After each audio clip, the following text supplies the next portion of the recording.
Guys, ഇത് Kozhikode bypass അന്ന് സമയം പുലർച്ചെ 3 മണി. ഓക്കെ, ഈ 3 മണിക്ക് ഈ ബൈപ്പാസിലൂടെ നമ്മൾ 162 രൂപ പെട്രോളും കൊടുത്തിട്ടാണ് വരുന്നത്. അപ്പോൾ ഈ സംഭവം നോക്കിയെങ്കിൽ 3 ട്രാക്കിലും 3 ട്രക്കുകളാണുള്ളത്.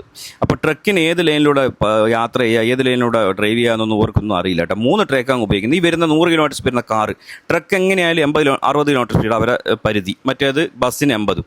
ഇപ്പം കണ്ടില്ലേ, കാറ് 100 കിലോമീറ്റർ സ്പീഡിൽ കാറ് കണ്ടെങ്കിൽ എന്ത് ചെയ്യാൻ പറ്റും, എങ്ങനെ ഓവർടേക്ക് ചെയ്യാൻ പറ്റും?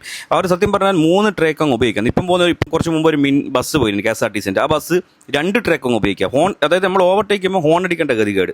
ഈ 3 ലൈൻ എങ്ങനെ ഉപയോഗിക്കാമെന്നൊന്നും അറിയില്ല. ലൈസൻസ് ഇട്ട് സത്യത്തിന് 8 എഴുതിയിട്ടും H എഴുതിയിട്ട് ലൈസൻസ് കിട്ടി. പക്ഷേ ഇതെല്ലാം പറഞ്ഞ് മനസ്സിലാക്കി കൊടുക്കണം. ഇപ്പോഴത്തെ സിസ്റ്റം എങ്ങനെയാണ്, ലൈനിൻ്റെ സിസ്റ്റം എങ്ങനെയാണ്, എങ്ങനെ വണ്ടി ഓടിക്കണം, ഈ 3 ട്രാക്കിൽ എങ്ങനെ വണ്ടി ഓടിക്കണം, സ്പീഡ് ട്രാക്കിൽ വണ്ടി ഓടിക്കാൻ പാടുണ്ടോ, ട്രക്കിന് ലാസ്റ്റ് ട്രാക്ക് മാത്രം ഉപയോഗിക്കാൻ പാടുള്ളൂ, അതെല്ലാം. അതായത് ട്രക്കിൻ്റെ ഇടതുഭാഗം ചേർന്ന് പോകണമെന്നുള്ള അതൊന്നും ഇല്ല കേട്ടോ. ഇത് ട്രക്ക് 3 ട്രാക്കും ഉപയോഗിക്കാമെന്ന് അതായത് നമ്മളിപ്പോൾ ഓവർടേക്ക് ചെയ്യുമ്പം ഇങ്ങനത്തെ റോഡൊന്നും ഓവർടേക്ക് ചെയ്യുമ്പോൾ ഹോൺ അടിക്കേണ്ട ആവശ്യമില്ലല്ലോ. പക്ഷേ ഹോൺ അടിച്ചേ പറ്റൂ. കാരണം ഈ ബസ്സും ഈ ട്രക്കും എങ്ങോട്ടാണ് വരിക എന്നൊന്നും പറയാൻ പറ്റില്ല. കണ്ടാ, ഈ ട്രക്ക് 2 ട്രാക്കും ഉപയോഗിക്കും. അപ്പം നമ്മളെ വണ്ടിക്ക് തട്ടും.